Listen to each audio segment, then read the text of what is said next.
Lectura del Santo Evangelio según San Marcos. En aquel tiempo Jesús se dirigió a su ciudad y lo seguían sus discípulos.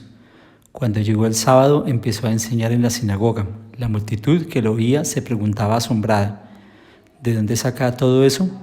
¿Qué sabiduría es esa que le ha sido dada? Y esos milagros que realizan sus manos. ¿No es el hijo del carpintero? ¿No es María su madre, Santiago y José y Judas y Simón y sus hermanas no viven con nosotros aquí?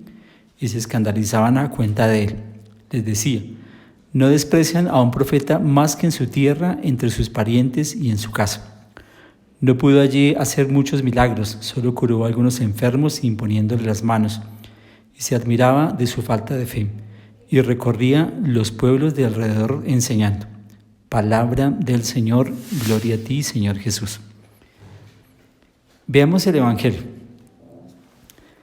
Jesús llega a su ciudad, la ciudad que lo vio crecer.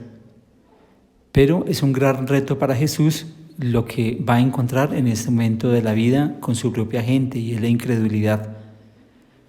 Por eso el evangelista Marcos nos dice que Jesús se admiraba de su falta de fe. ¿Por qué? Porque lo vieron crecer, sabía quién era su familia, quién eran los más cercanos a él. Alguna vez ya lo expliqué, no es que Jesús hubiese tenido más hermanos, sino los primos también son llamados hermanos. Y los conocidos que se criaron con él también son llamados hermanos, son los más cercanos. De ahí está entonces que el relato de Marcos nos muestra que a Jesús lo sigue mucha gente, pero llega a su propio pueblo donde empiezan a cuestionarlo por la sabiduría. Y mire que hay algo como de discriminación porque dicen: ¿no es el hijo del carpintero? Es un oficio sencillo, humilde, y verlo de la forma en que habla y de lo que dice, pues dentro del pensamiento de ellos es escandalizante. Pero sin embargo, Jesús tiene la conciencia de que es despreciado en su propia tierra y con su propia gente, y aún dentro de la realidad de sus parientes. Pero mire que Jesús no se quedó ahí, sino que siguió recorriendo y enseñando. ¿Qué nos va a quedar a nosotros en esta tarde con el Evangelio de Marcos? Mire, en la vida a uno le puede pasar exactamente lo que le pasó a Jesús. Hay muchos de ustedes que quizás la gente los quiere, los admira, los aprecia, los escucha. Pero quizás el reto más grande en la vida es aconsejar a la propia familia de uno, corregirla y decirle las cosas. Y quizás muchos de los nuestros nos van a decir: pero luego, ¿usted quién es? Y yo lo conozco a usted muy bien, los errores que ha cometido, las fallas que ha tenido. Yo me acuerdo que usted antes era de esta manera, de aquello, de lo uno y de lo otro. Y a veces como que lo callan y dicen: preferimos preguntarle a otra persona y menos a usted. ¿Cuántas veces no hemos visto esa triste realidad en nosotros? Y sin embargo, una veces puede tener la tendencia como a sentirse defraudado, frustrado, y como que no pude hacer nada bueno con mi propia familia y prefiero como partir. Pero sin embargo, mire que quiero enseñarles que a Jesús exactamente le pasó la misma realidad y vivió la misma situación, pero mire que Jesús nos da una enseñanza muy grande. Él siguió enseñando, no pudo hacer allí muchas cosas, siguió el camino. Y así nos toca a muchos de nosotros en la vida lo mismo.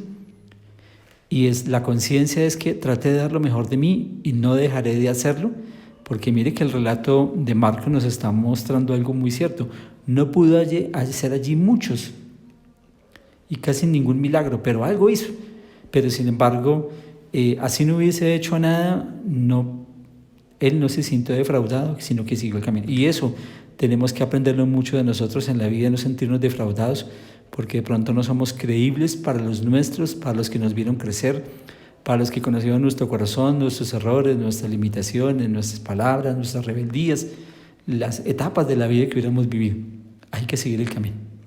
Por eso pidámosle al buen Jesús que ojalá ustedes y yo aprendamos a manejar esas situaciones adversas que podemos encontrar. Jesús los afrontó, llegó con ilusión a su propio pueblo, pero mire lo que sucedió. Pero sin embargo, ante su desilusión no se quedó ahí, sino que continuó. Que ojalá ustedes y yo también continuemos. Eso sí, no hablemos mal, no protestemos, no peleemos. Simplemente, bueno, hice lo que tenía que hacer, no pude quizás hacer nada, pero sigo el camino y quizás otros valorarán lo que usted y yo pudimos haber hecho en la propia familia o en los que conocemos. Roguémosle entonces a la Virgen Madre Nuestra Señora en este mes también que ella nos ayude e interceda por nosotros.